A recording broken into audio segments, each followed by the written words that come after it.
Hours before Trump declared war with Iran, Oman's foreign minister announced that a peace deal between the US and Iran is within reach.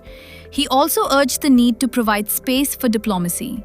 Omani Foreign Minister Badr al-Busaidi is the key negotiator in the ongoing US-Iran indirect negotiations.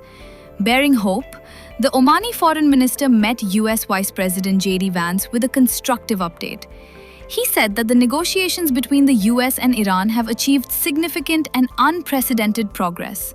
On X, the minister announced that peace is within reach. In an interview with Face the Nation, the minister said that the nuclear problem of Iran has been cracked. During the interview, he insisted on providing time for a long-term peace deal between the two nations. He went on to say that diplomacy could lead to Iran never having nuclear material that will create a bomb. He indicated the possibility of achieving zero stockpiling by Iran. He discussed the possibility of zero accumulation and full verification by the IAEA. The minister also informed that there would be an agreement to convert the current stockpiles of Iran.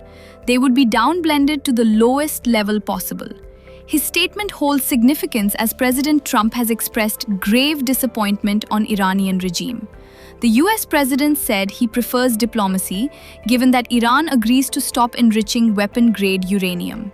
Trump did not put away the option to engage in a full-fledged war with Iran.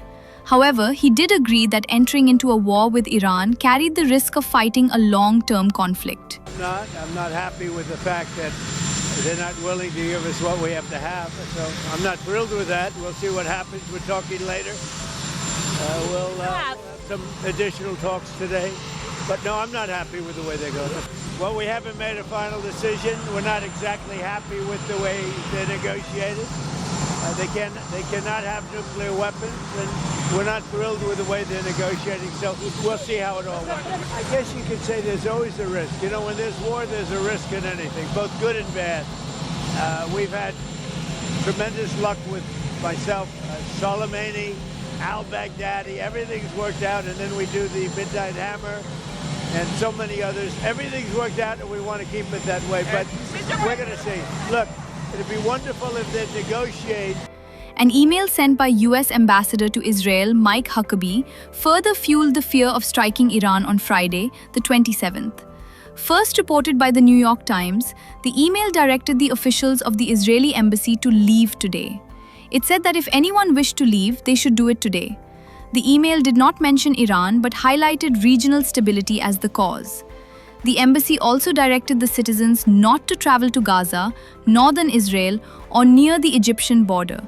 The embassy did not come up with a direct reason for the precaution, but did cite increased regional tensions as the reason for the directions. In another major development, the US Department of State labeled Iran as a state sponsor of wrongful detention. He stated that for decades, the Iranian regime has cruelly detained innocent Americans to use as political leverage. State Secretary Marco Rubio recently called out the Iranian regime's unwillingness to make a deal on its nuclear program. President Trump has deployed the biggest armada around Iran to pressure the regime into reaching a deal. As per the media reports, world's latest aircraft carrier, USS Gerald R. Ford, has reached the Israeli coast. USS Abraham Lincoln has been stationed in the Arabian Sea. As per the BBC, there are at least 12 US ships in the Middle East with F-35 and F-22 fighter jets. America has created the biggest ever military buildup to pressure Iran over its military program.